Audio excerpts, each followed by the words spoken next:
Over the last year and a half, communities in Michigan have had to make a decision. Do they want medical marijuana in their town? Yeah, Niles and Buchanan have decided to give it a try. WSBT 22's Cassidy Williams is here, and Cassidy, business owners are now waiting on the states. Jennifer and Todd, Michigan began accepting applications for medical marijuana facilities on December 15th. Until the state gives the go-ahead, local communities are trying to figure out exactly what the medical marijuana program will look like. Lemon skunk, Dream Bean Hash, and Princess Nikita. Here at the Elm of Medicine, a dispensary in Ann Arbor, they're all tools in a patient's toolbox. For us, it's seeing the patients being able to wean themselves off of opioids, get healthier, get better is why we do it. Mark Passerini and his partner opened in 2010 with the goal of creating a dispensary their grandmothers would feel comfortable in. They run things a little differently.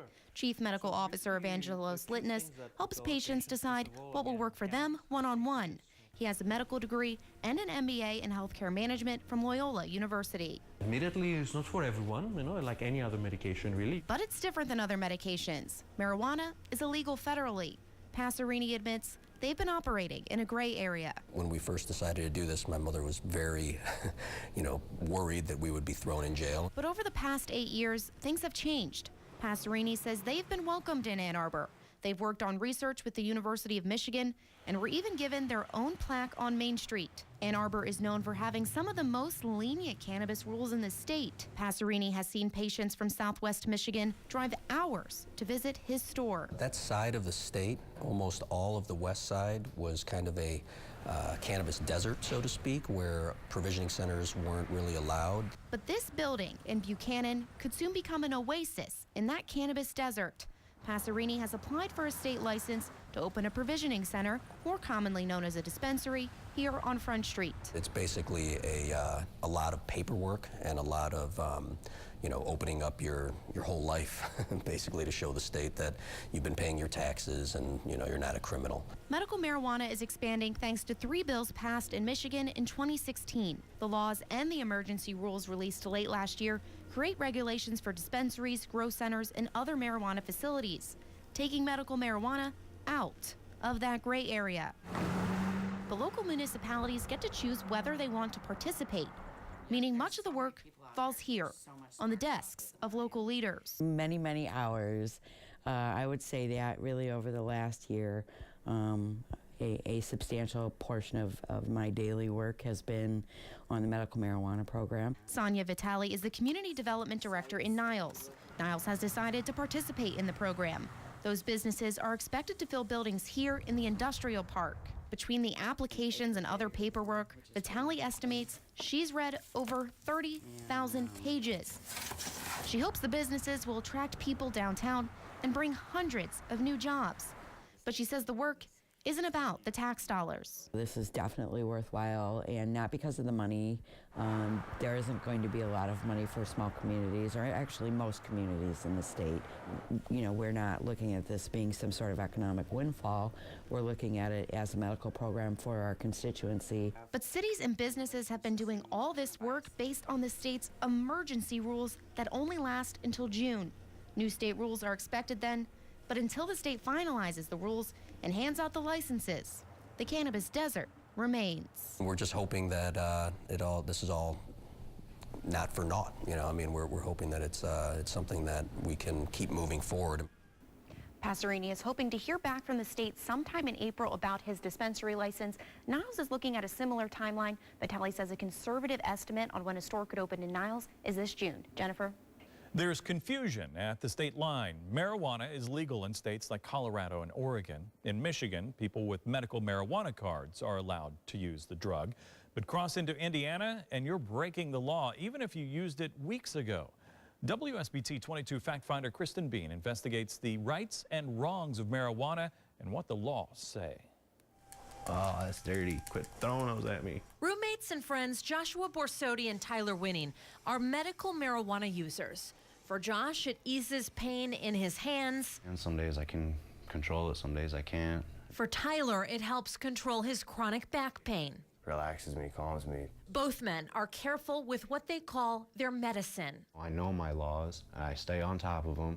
and I make sure I stayed within the guidelines. That's important because while medical marijuana card holders can use the drug in Michigan, when they step across the state line, the rules change. Your law stops at the border.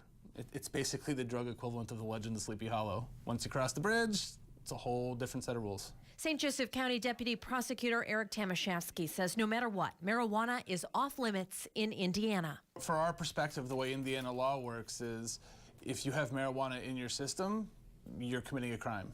Toxicologists say the drug can stay in your system as long as 30 days. That means even if you haven't used for weeks, you could still be committing a crime in Indiana if you get behind the wheel. And it's not relevant that, well, I smoked in a state where it was legal, now I'm cruising around Indiana. Should that sort of result show up in a toxicology test, you are subject to a DUI charge. Paul Stanko is a criminal defense attorney in South Bend. He defends people who face legal challenges about marijuana. And they use it for pain management or that sort of thing, or nausea, appetite issues, maybe dealing with cancer. But many of his clients find themselves in trouble behind the wheel. Could be anything. Speeding, tail light out, whatever. This happens all the time. In fact, the law is similar in Michigan, even if you're a medical marijuana card holder. Medical marijuana patients and caregivers don't have the luxury of making other mistakes in their lives that would have no consequences for someone who's not a medical marijuana patient or caregiver. Fights with your neighbors, driving errors, anything that brings law enforcement into your life. Daniel Groh is a criminal defense attorney in Southwest Michigan. His practice is almost exclusively focused on the defense of people with medical marijuana issues. One of the issues that keeps him busy, employment.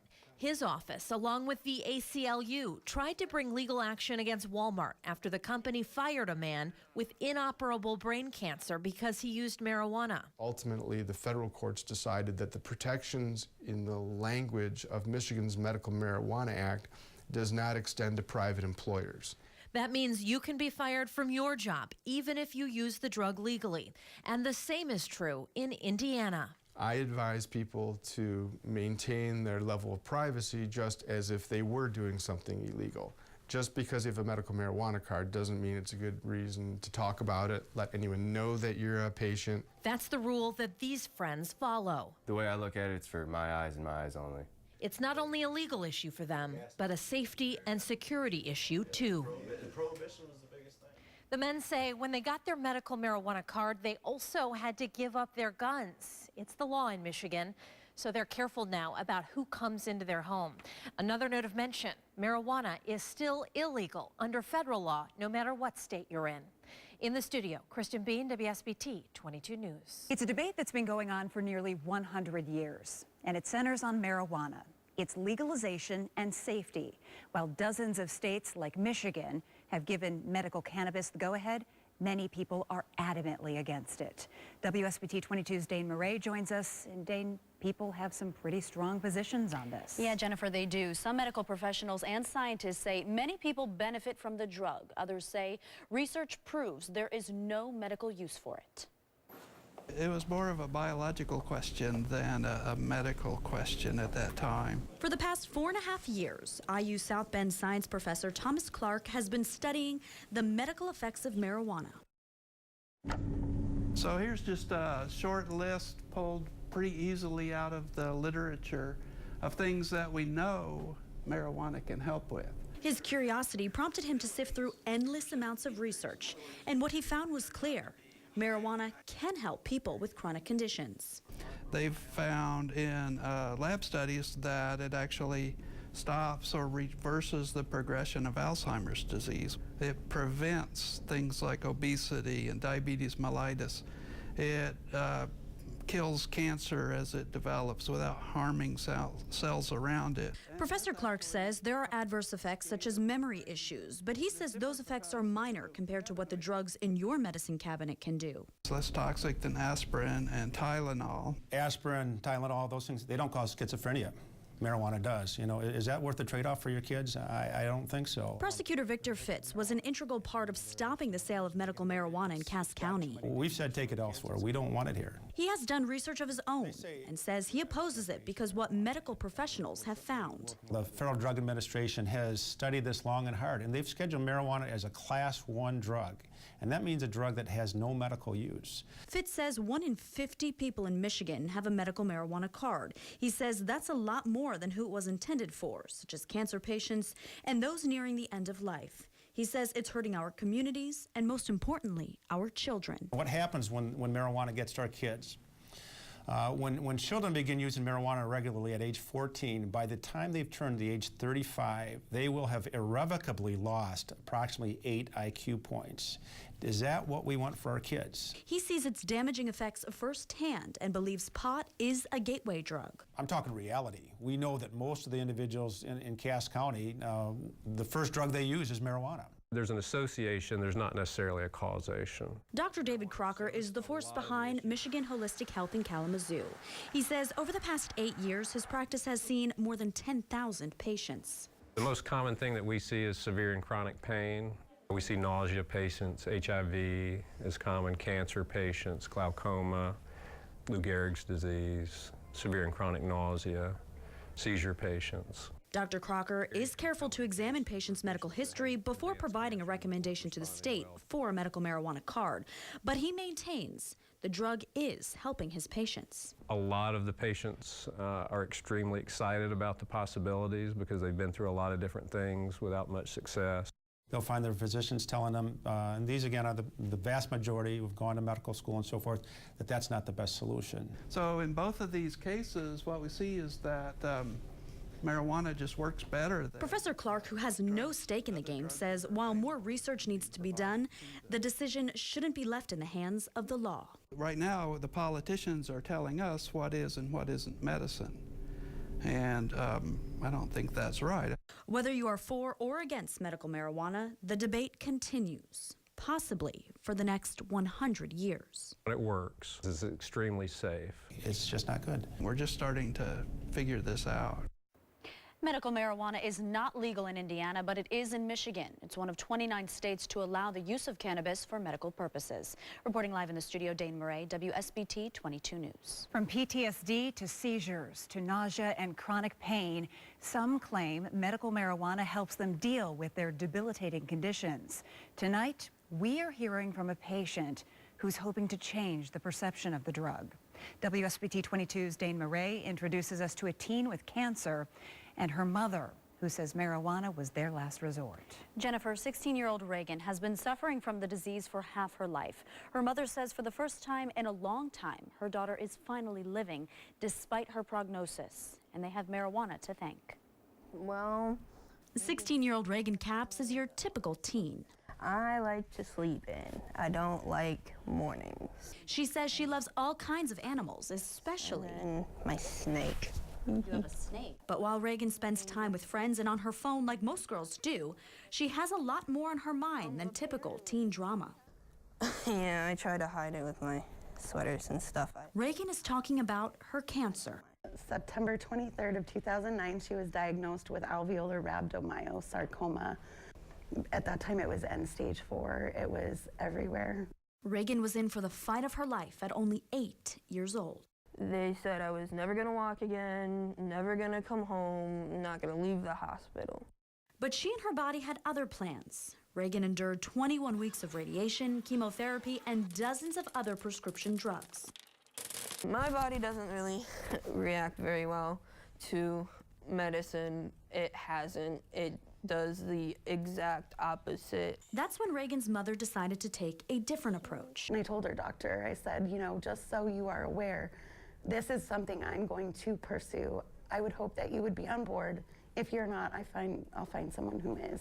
Reagan began using medical marijuana, and she says the difference was immeasurable. Before I started using cannabis, I was like, I basically looked like a skeleton. I wanted to lay down. I always was throwing up. Like, I had no hair, no eyebrows, no eyelashes, nothing. The drugs were harsh, but they did their job. We had almost 5 years, and then it came back, but this was a secondary cancer, which is radiation and chemotherapy induced. Not long after, she found out her fate. Nurse Mel had given her a beautiful little fairy crown with ribbons, and she had it on her head, and she was talking about things she'd been doing. And when they sat down, Dr. Scott said to her, "Reagan, I am so sorry. I have bad news. You know, your disease has progressed and you will not survive your disease." And it was the saddest moment. She took that little crown off and just handed it to me, and I swear that I felt part of my daughter leave me that day.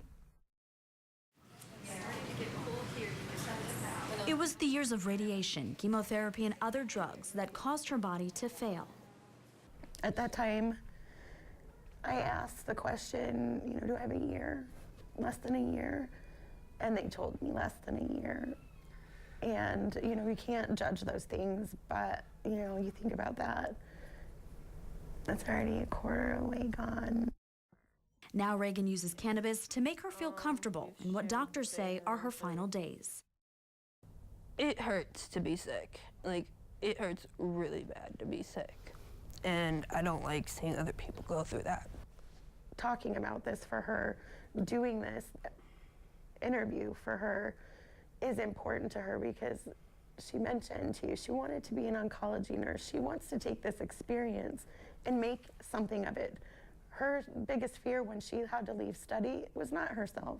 She said, "Mom, I want to be able to help those kids that are coming behind me. I want them to learn from me, and I want them to be able to help them." And I said, "Honey, you are still in that study. Your tumor, your material, you are still working, and you will be long after you aren't here." Reagan hopes that her story inspires people to explore other holistic forms of medical treatment with the help of their physicians. Live in the studio tonight, Dane Murray, WSBT 22 News.